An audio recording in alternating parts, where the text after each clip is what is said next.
We all have those projects that have been hanging around for years unstarted. You know the ones. You probably have at least half a dozen that come to mind if you're anything like me. Well, I've had some on the to-do list for so long, the boss has stopped even asking me about them. Well, this is one of those projects. It's time this corner had some love. The pine pallet entry seat and shoe rack.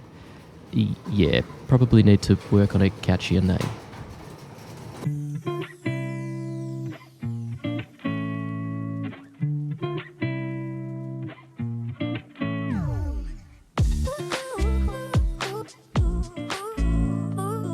It always seems to be the random things that trigger me to start actually doing one of the long-standing tasks on my to-do list.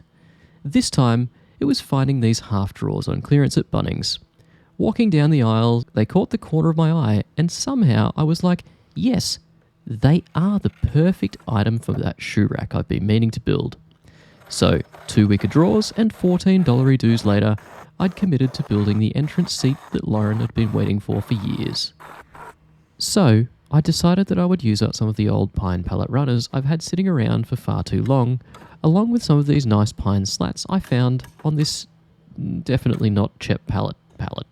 This was just going to be one of those quick dirty projects I could smash out and get all those endorphins when I ticked off one of those items from my mental to-do list.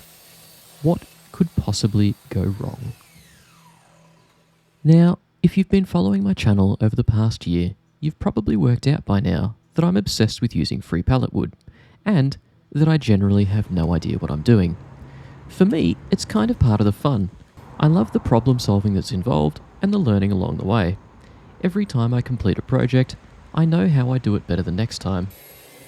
As much as I think I know from watching guys like Dana Made, Fix It Fingers and Jesper Makes and many others, every time I start to assemble a project, I realise how much I've actually not paid attention or fully thought it through.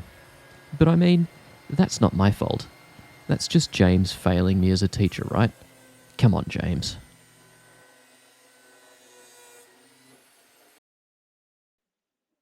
All right. So, when you're rushing because you don't have enough time to do everything and you skip a step. Yeah, I skipped this step. Honestly, go and buy yourself one of these and make sure you don't have nails in your pallet wood, because otherwise it's going to ruin the blade on your thicknesser. And yeah, I'm pretty much done for the day, I think. So I'm going to need to see who can send me a new one. Bugger. Now, with every challenge comes a new opportunity. Or, at least, that's what all those self-help books seem to keep alluding to. Anyway, it turns out destroying my thicknesser blade allowed me to make friends with the people at FindBuyTool.com. I ran a poll recently, as I've been thinking a lot about how I can make this woodworking YouTube hobby thing into a legitimate side hustle. The poll basically asked you guys if you were happy with me selling out and taking on sponsorships, if it allowed me to spend more time making videos. You all gave an overwhelmingly positive response saying yes, which honestly surprised me a little. Now, this still didn't sit right with me, so I've decided to only work with companies and products which I actually believe in. And if a company is kind enough to send me a product to test, I'll give my honest, unfiltered opinion on it. So, the replacement I decided to go with is the helical cutter head for the Makita 2012 NB from FindBuyTool. It has 52 carbide blades positioned in a spiral pattern around the cutting head that promises, according to their website, a superior finish and to dramatically reduce the noise. Costing around 550 Aussie dollars, currently on sale, it's also one of the cheaper options on the market and comes with bearings pre-installed, unlike a lot of the others. I'll be doing a dedicated install video soon for anyone interested, as it was a little bit more complicated than I initially expected, and a lot of the other videos advise taking the top of the machine housing off, which just isn't necessary.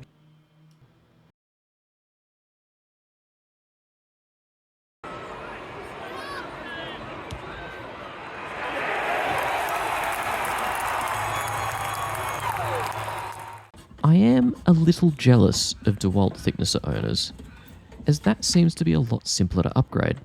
However, I think it's due to the compact lunchbox design of the Makita that you need to pull a lot more parts out to actually replace the cutter head. As a spoiler alert, I also needed to modify the thickness of housing slightly, but that seems to be the same with any helical cutter head upgrade, and it only took me a couple of minutes with a hand file, so no real stress. But what are my thoughts on this cutter head? Honestly, I wasn't sure what to expect.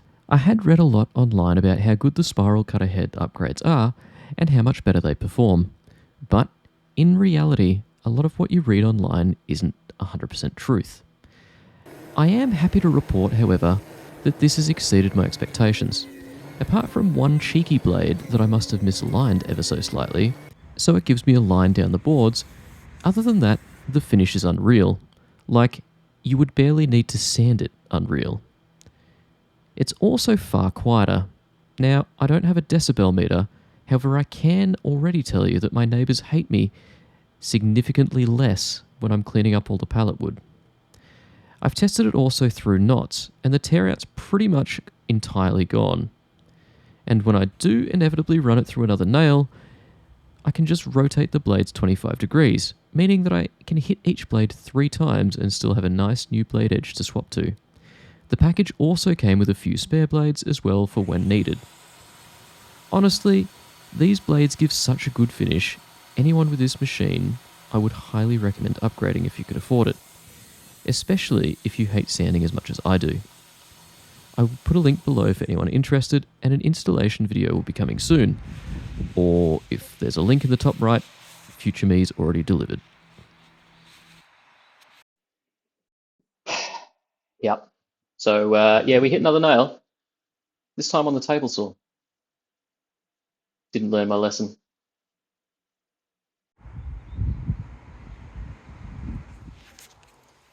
Turns out there's 2 nails. Yeah, I missed 2.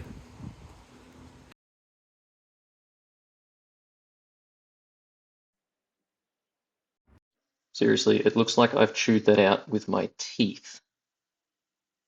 That's a rough job. I was so annoyed with myself for not using the damn metal detector and saving a tooth on my table saw blade that I forgot to turn the camera back on while I was fighting with those 2 nails. As you saw from the state of the wood, I'm not entirely sure that I won that battle.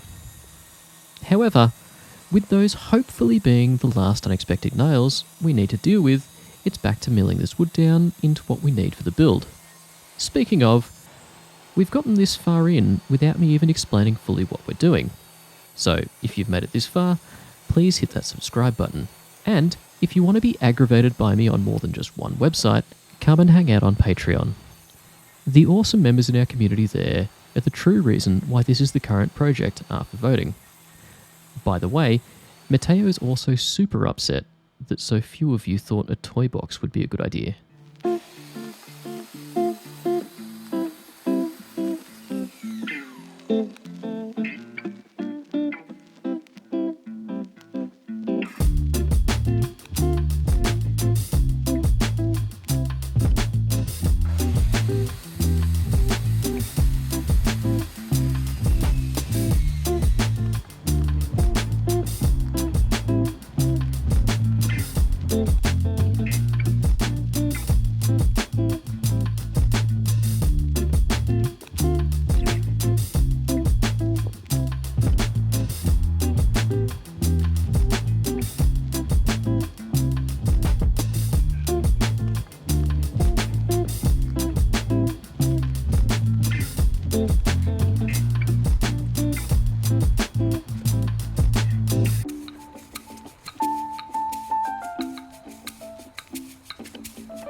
So, one of the things I constantly get wrong is the amount of glue to use. Most of the time, it's too much. What can I say? I'm a slow learner. What I have picked up though is tape saves me a ton of cleanup. Now I use it on all glue ups, especially if there's an inside corner I know is going to be painful to sand. Now, I try and set myself little challenges on each build to push myself out of my comfort zone, as it's only when we get outside our comfort zones that we actually improve and grow. This time, I may not have been overly ambitious, as I maybe secretly knew I just needed a bit of a break. But the challenge was to make this as simple as possible, while still having enough design to make it look professional. For this reason, other than some very rough joinery cut on the saw, dowels were going to do all the heavy joinery lifting.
Now, all my experience putting together IKEA furniture was finally coming into use. Basically, I needed to put the front and rear panels together first, then add the centre cross pieces to join them together, and finally attach the side legs. So, up until now, my experience using dowels has pretty much just been from flat pack furniture. As anyone who watched my last video saw, I struggled drilling dowels without the new jig I now have, as my drill bit tended to wander around. Now, I've discovered two key things since then. Firstly, the real hero in this dowel jig are these little metal spikes. I'm definitely buying more of those. Secondly, drill bits have different types of points. Yes, I know, most of you probably just face-palmed. But seriously, I had no idea. I mean, I obviously knew to use different drill bits for different materials, but I didn't actually realise about the difference between brad point bits and twist bits. For those of you like me, this is the difference. And yeah, brad point bits make precision drilling in end or edge grain an absolute breeze. There was also another part of the design I'd almost forgotten about, the cross pieces on the legs. These are purely decorative really, so don't need to be perfect. Rather than measuring them, I figure I'd just roughly mark out the cuts using the centerline on each piece of wood to get them square. Cutting tight angles on the Mitre saw can be a bit tricky. A good cheap method of getting tight angles cut is to use a 45-degree piece of wood to increase your cutting angle.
So, final assembly is here, and so far everything's actually square for a nice change.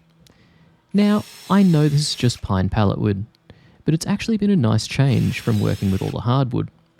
Pine is seriously so easy to work with, and for something like this project, it's perfect. I just need to be careful not to use too much clamping pressure, as I genuinely forgot how easily you can dent pine. So, all that's left is for one final lot of clamping, along with some fighting with the dowels to line them up, a pillow delivered off Amazon, and a quick call to the wood fairy to help me with the painting, and this will be ready for the boss's approval.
Now, I'm often too hard on myself for my mistakes.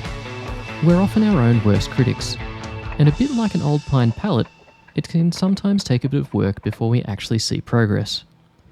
The mistakes and setbacks are the sanding and refinishing that shape us. But remember, it's not the imperfections that define us, it's how we respond to them. So, embrace your journey, learn from the mistakes, and if you miss a few nails along the way, you might even make some new mates at FindBuyTool like I did. Seriously, that blade is such a big upgrade from what I had. Thank you.